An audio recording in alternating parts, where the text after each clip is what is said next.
Hi, my name's Bonnie. I'm an entertainment writer at Grazia, and we are just about to go live with Sophie Ellis-Bextor. It was supposed to be at midday, but we had major technical difficulties. I had to start this live twice. Sophie, bless her, even had to start her own live, and I tried to join, and it just did not work whatsoever. So hopefully my internet is performing better and we'll be all fine. So I'm just waiting for Sophie to join and request me. But hello everybody, thank you so much for joining us.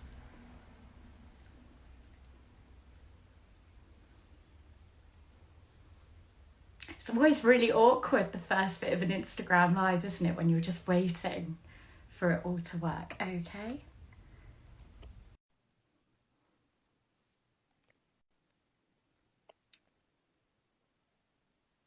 Fingers crossed, Sophie. I accepted your request, so hopefully it should work.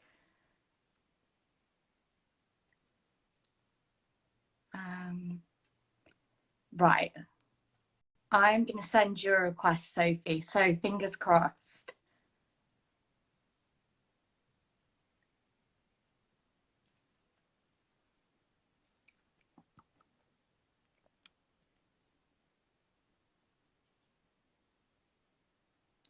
Oh my goodness, why isn't this working?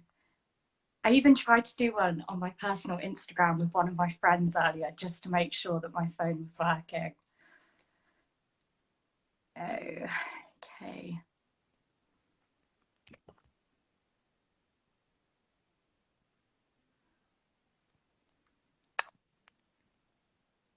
And now it's saying that Sophie's unable to join. No, please not again.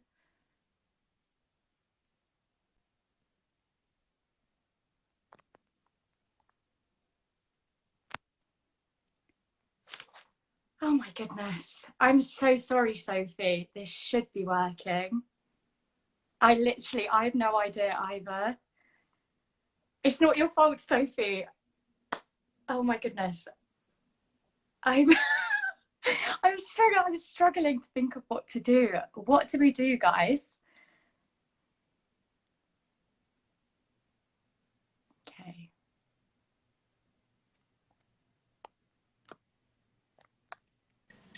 Come on. That was painful. I don't. What was that about? Sophie, I don't actually believe this is working. This is going to be the best live ever now. I was so ready to like throw in the towel. I felt so weird. Look, I had to make myself a cup of tea. I was so stressed. Yeah, same. I had to make myself a huge cup of tea. How are you? I'm really good, thank you. I mean, better now that we're actually speaking. I know. How are you? Thank you so much for your patience. Oh, same here. I heard as well earlier, I tried to do it on my Instagram and I heard that actually you had joined, but that you weren't able to speak to me, which is really weird. Yeah, so, I don't know. It was so awkward. My face was just suspended there like that. I'm going to move somewhere quieter now. Anyway, it all worked out. Actually, I'll go in here. It did all work out in the end. Yes. Right. Oh, good old Instagram. Good old Instagram. I mean, we're all sorted. We've both got our huge mugs of tea. I know. Yeah. So, right. So let's get started. I have to say, so yesterday I put on my Instagram that I was doing this live with you. And honestly, I had so many messages from people. My friends, they were like, oh my goodness, we love Sophie. She literally was the only thing to get us through that like terrible stretch of lockdown with kitchen disco. Oh, and tell them thank you from me.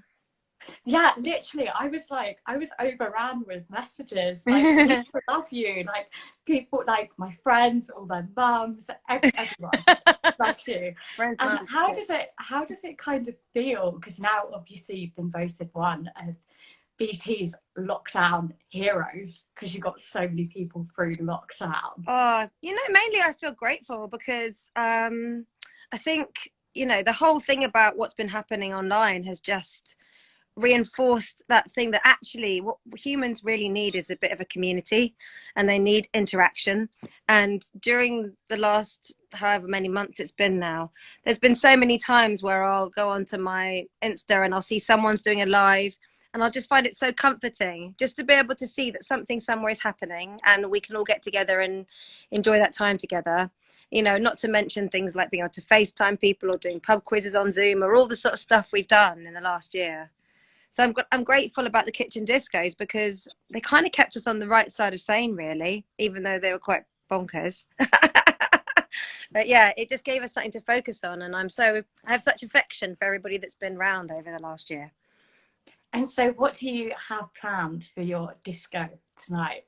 Yeah, so tonight's really lovely because actually I haven't sung for a little while, so that's the first thing I'm excited about. And so this whole thing with BT is, as you say, been sort of celebrating people who've used the internet over the last year to keep things going. So I've done some chats, actually, some Zoom chats with the people that have been nominated and people that have won. And it's really lovely. It ranges from dog walks to pub quizzes, you know, all manner of things that people have just been doing online. And so tonight I'm just going to sing some songs and tell everybody about the people I've been speaking to and about who's been nominated. And it's at 6:30. Earlier when I was doing my waffle, I said 7. It's not at 7. Don't join at 7. I'll be finished. But yeah, so I'm at 6:30. I'm just doing some songs and celebrating those people, really. It's a lovely excuse to have a party. It's a nice thing to do. I mean, I understand why you got the time wrong. I think we were both very frazzled. Yeah. Yeah. I was like, what do I do now? Do I just sort of try and interview myself? I was like, what else have I been up to? I was so impressed. I was just sat there in the comments like, do I try and like type questions? Like, how's this gonna work? You know, it turns out I can talk to myself quite happily for quite a while, it seems. Exactly. You're a pro. You are a professional. You have your own podcast. You have your own radio show. Yeah. I feel very inadequate interviewing you, actually. Nah, don't be daft. It's all good. And so you're on a list of names for these people that were voted lockdown heroes. So we've got people like Joe Wicks, Dr. Alex, you know, those real people who managed to like keep the country together at the worst time ever. Was there anybody on that list that you kind of really connected with? Well, I remember very early on being very impressed by Miley in class who was doing her music lessons. She seemed to get on top of that very, very quickly. And also I think, you know, music lessons is something that, you know, could easily have been overlooked, actually, especially children learning an instrument. It'd been very easy just to say, oh, we haven't got time for that right now. But the fact that she was trying to get kids involved in music and give them that creativity, it's good for their morale as well. And it's fun. She made it really fun. So that was very impressive. I mean, I do think the Joe Wicks thing was kind of incredible. I remember, especially in the first lockdown, when we were in earnest joining in with the PE classes and just hearing about the people that were watching and how many, I just found it really comforting, I think, because, you know, we suddenly all felt very divided, didn't we? And in our own little world. And so just thinking, actually, no, I'm part of something really big here. I found that really comforting. And, you know, I've got friends as well that organise. I've got one mate who did a pub quiz every week, and that was really lovely. So I think all those little things, they also reminded me what day of the week it was. There was so much time when I didn't really know which way was up. And I mean, I suspect when you started the whole kitchen discos that you could have never anticipated the kind of movement that it had after it. The fact that you got an album out of it. Thousands of people watching. Like, what was your guys' thoughts before starting it? And then to see what it became. Yeah, well, I think, you know, as well, when we did it, especially the first one, I thought people would probably make fun of me, actually. I thought it looked kind of maybe a little bit too ridiculous. You know, I was in a sequin catsuit, kids were everywhere. It was quite chaotic. So when people were really nice about it, that was really lovely. But also I think it just, I really loved that community space. And I also really loved the fact that the disco didn't ever ask anything of anyone. And that included me, actually, that I felt like there was no pressure other than to just try and do something a bit daft and a bit outside of the norm. And I think that really helped. I feel like that was good for people watching, but also really good for our house and for my kids, so they could just have a bit of time where they could dress up and put on a silly mask if they wanted to and run around, and all that extra energy and all that tension, we had a bit of a way out of that. And so you said that the first time that you did it, you were thinking you'd look a bit ridiculous because you were wearing an amazing sequined outfit. I put a bit of an effort in today. Thank Beautiful. you. I know, sis. Looks lovely. Disco queen. How do you actually, before the discos, like, how did you put together your looks? How did that work? Very last minute usually. I have a basically my littlest one, Mickey, his bedroom is also where I keep all my clothes. So I just run in there, sometimes very last minute, and try things on. And sometimes I'd put something on and I'd show Richard and he'd kind of go, hmm. And I'd think, oh, maybe this is not the most flattering thing I've ever worn or whatever. So it was lots of like dressing up clothes, just throwing things around. And what's quite funny is I had a load of stuff that I'd been buying for years, like old, I don't know, ice skating outfits and sparkly cheerleader outfits and things like this, majorette costumes. And I just found myself wearing all of that stuff that I never thought I'd show anybody. But it was just, it was just nice to do something a bit dressing up. It wasn't really like doing a gig like my day job style. It's more like how I like to have a bit of fun when I'm just at home, I suppose, or if I'm going out clubbing or something. Not that I do that very much these days, but theoretically. And what have you got planned for the Kitchen Disco tour? Because sadly that's had to be rescheduled, hasn't it? Same with anything good that was supposed to be happening this year. I know, all the live stuff, but you know what, it's fine. I think by the time we postponed it, it was pretty obvious where it was going to have to go, and that's okay.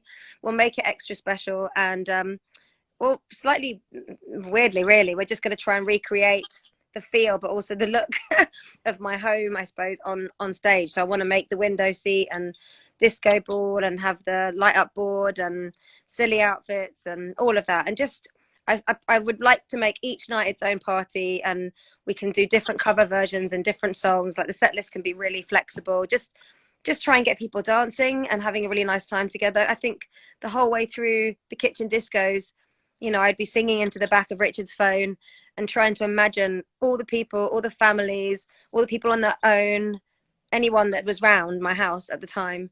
And so being able to see people, it's funny, I don't normally get emotional about my work really, but the disco was like a very special thing to me. So being able to see people for the tour, I think is going to be really, I think I'll probably get a bit weepy basically.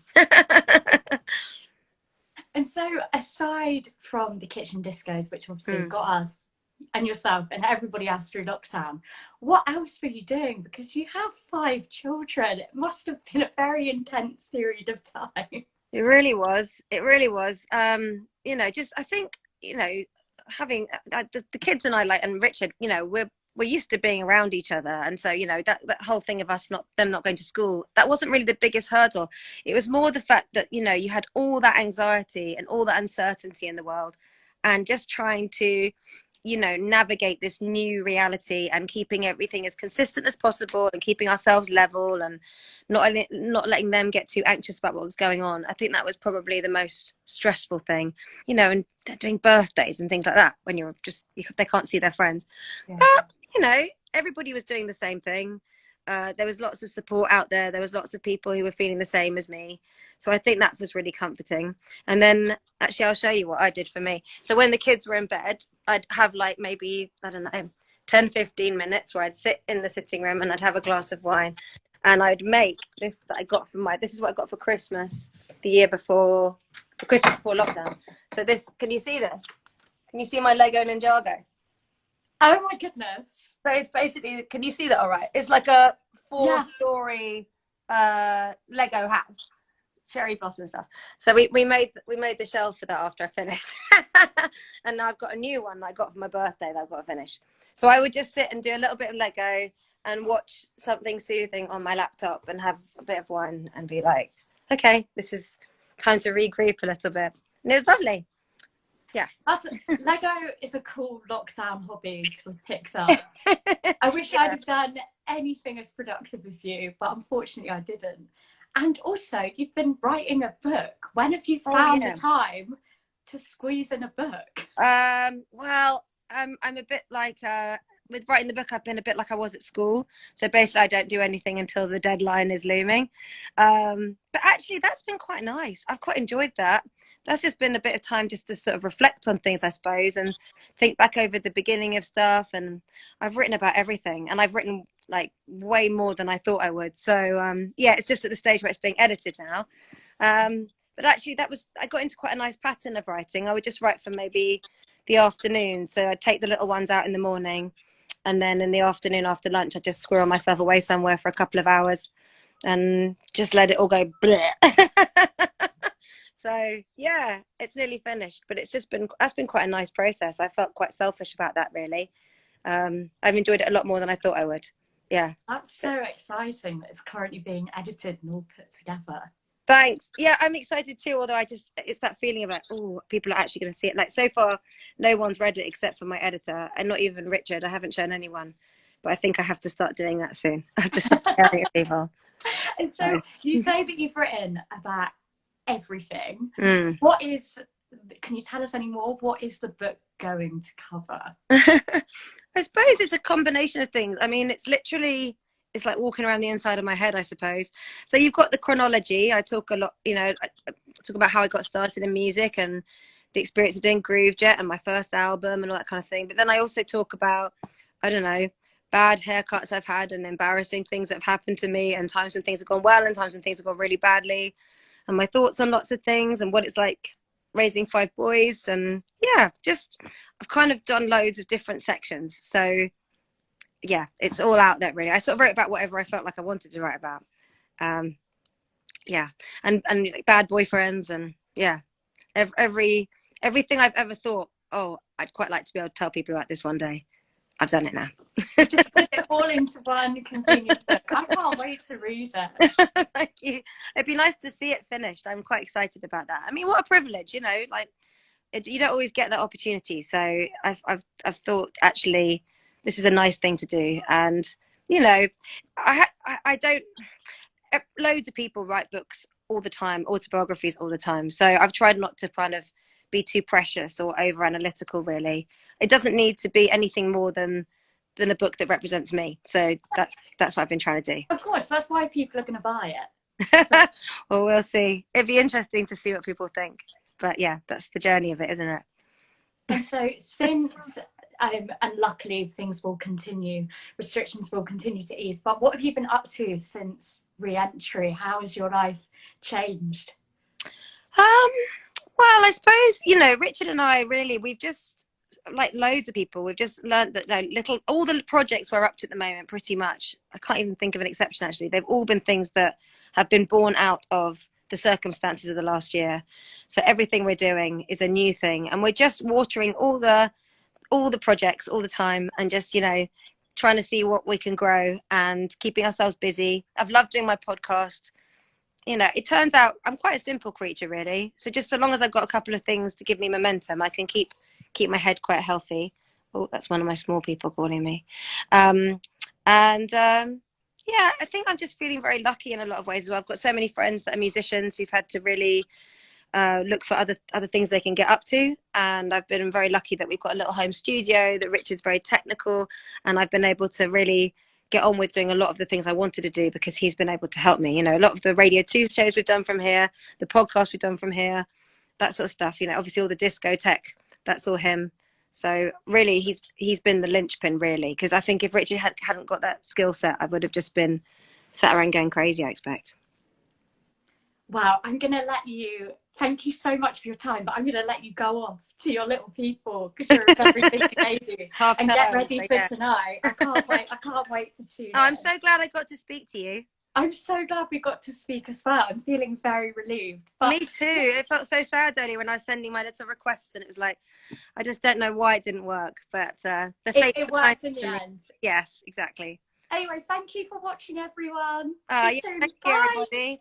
See you later. Bye. Bye.